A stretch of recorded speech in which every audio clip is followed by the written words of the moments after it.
অনেকে কাঁচা কলাকে যখন কেটে রান্নার জন্য রেডি করেন তখন কাঁচা কলাকে একটু ভাপ দিয়ে নেন, অনেকে হচ্ছে ডাইরেক্ট ধুয়ে দিয়ে দেন। তবে আমার কাছে মনে হয় যেন একটু লবণ আর হচ্ছে হলুদের গুঁড়ি দিয়ে ভালো করে চটকে কিছুক্ষণ ধুয়ে তারপর কলাটাকে ভালোভাবে পরিষ্কার পানিতে ধুয়ে যদি রান্নার জন্য ব্যবহার করেন তাহলে কলার সাথে যে মাছ দিয়ে রান্না করবেন ওই মাছের ঝোলটা ঘন ঘন থক থেকে বা হচ্ছে একটা আয়রনের গুটি গুটি ভাবটা থাকে না। কি হলো, বাজার থেকে অনেকগুলো তরকারি আনিয়েছি, পেঁপে, শসা, লেবু আর হচ্ছে ওই যে কাঁচা কলাটাকে তো কুটে ধুয়ে পরিষ্কার করে রেডি করে রাখলাম। আর একটা টিপস শেয়ার করলাম, জানি না এটা কারো মন মতো হবে কি না, কারণ এটা আমি সবসময় করি যে যখনই কাঁচা কলা দিয়ে কোনো মাছ রান্না করি তখন কাঁচা কলাটাকে জাস্ট হলুদ দিয়ে ধুয়ে নিই। আমার কাছে তাতে করে মনে হয় যেন কাঁচা কলার যে আয়রন থাকে আয়রনটার কারণে ঝোলটা একদম ফ্রেশ থাকে, ঘনত্ব হয়ে যায় না বা রং নষ্ট হয়ে যায় না। তো এখানে দুটো লাউ কেটে নিচ্ছি। লাউ হচ্ছে আমার বাসায় 2-1 দিন পর পর একদম লাউটা থাকে কম্পালসারি। আর থাকে পেঁপে, সেটা ছিল রাতে ভাজি করা হয়, রাতে খায় অনেকে রুটি দিয়ে, সকালে আবার থাকলে সেটা আবার রুটি দিয়ে খাওয়া হয়। তো পেঁপে, লাউ আর হচ্ছে তরকারি, শীতের সিজন বলেন আর বর্ষার সিজন বলেন, তরকারিগুলো তো অ্যাভেলেবেল বাংলাদেশে সব জায়গায় পাওয়া যায়। ঢাকাতে একটু 12 মাসেই পাওয়া যায়, যেমন লাউটা 12 মাস বাংলাদেশের মধ্যে রাজধানীতে সবচেয়ে বেশি ভালো পাওয়া যায়। আমার কাছে ভালোই লাগে যে শীতের সিজন যে লাউ ভালো লাগে এমন না, গ্রীষ্মের সিজন বলেন বা বর্ষার সিজনেও বলেন যে লাউ অনেক বেশি ভালো লাগে, একদম সফট থাকে, রান্না করার পর একদম মিলেমিশে একাকার হয়ে যায়। ইলিশ মাছ কেটে ধুয়ে পরিষ্কার করে রেখেছিলাম, মশলা কষিয়ে ইলিশ মাছটা যখন সিদ্ধ হয়ে আসলো তখন হচ্ছে বেড়ে রেখেছিলাম বা উঠিয়ে রেখেছিলাম। এখন হচ্ছে ঝোলের মধ্যে প্রথমে কলাগুলো দিয়ে দিয়েছি। কলাটা যেহেতু কোনো রকমের সিদ্ধ হয়ে আসছে, কলা তো সফট একটা জিনিস, তারপরে হচ্ছে গিয়ে যে কলার উপরে মাছগুলোকে ছিটিয়ে দিলাম, মাছগুলো ছিটিয়ে দেওয়ার পর ঢেকে দিলাম অন্য চুলায়, আর এক চুলায় হচ্ছে যে লতি বসিয়ে দিলাম।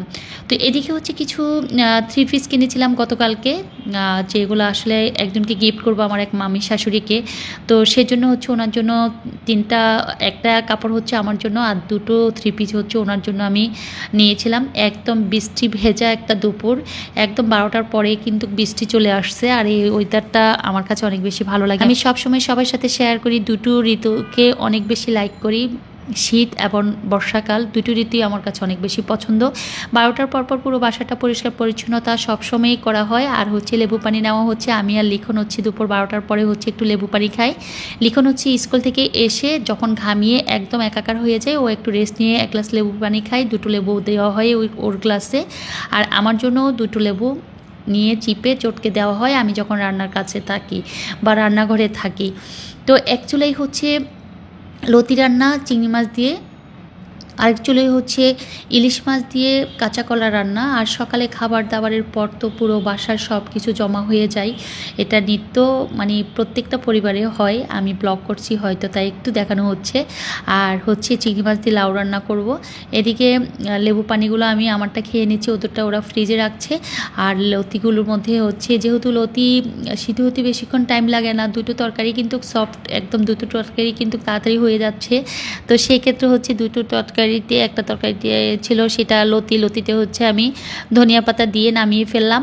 আর হচ্ছে ইলিশ মাছের জিরা গুঁড়া কখনো দিই না, আজকে একটু জিরা গুঁড়োও দিলাম, তারপরে হচ্ছে ধনিয়া পাতা দিলাম। আর অপর চুলায় হচ্ছে এখন লাউ রান্না করব, কারণ লতি আর ইলিশ মাছ রান্নাটা কার কাছে কেমন লেগেছে এটা অবশ্যই জানাবেন। আমার মতো করে এভাবে রান্না যদি কারোর সাথে মিলে থাকে তাহলে অবশ্যই আপনাদের কমেন্টস আশা করছি।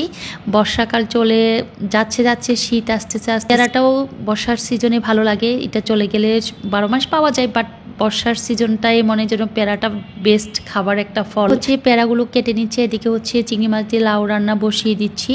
আর হচ্ছে যে পেয়ারাগুলো এনেছিল এগুলোকে ধুয়ে তারপরে হচ্ছে লিখন যদি আসে ও কেটে নেবে, নয়তো আমি কেটে দিব।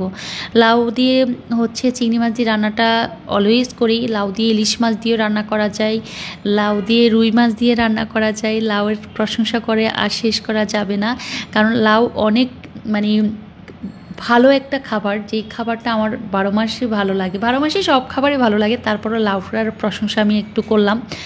তো লাউ রান্নাটা কমপ্লিট হচ্ছে রাতের জন্য না, বিকালের আসরের পর সবাই বুট খাবে, তো সেজন্য বুট ভিজিয়ে রেখেছিল, এগুলো কমপ্লিট। তো বুট ভিজিয়ে রাখা হচ্ছে, সেই বুটটাও সিদ্ধ করা হবে।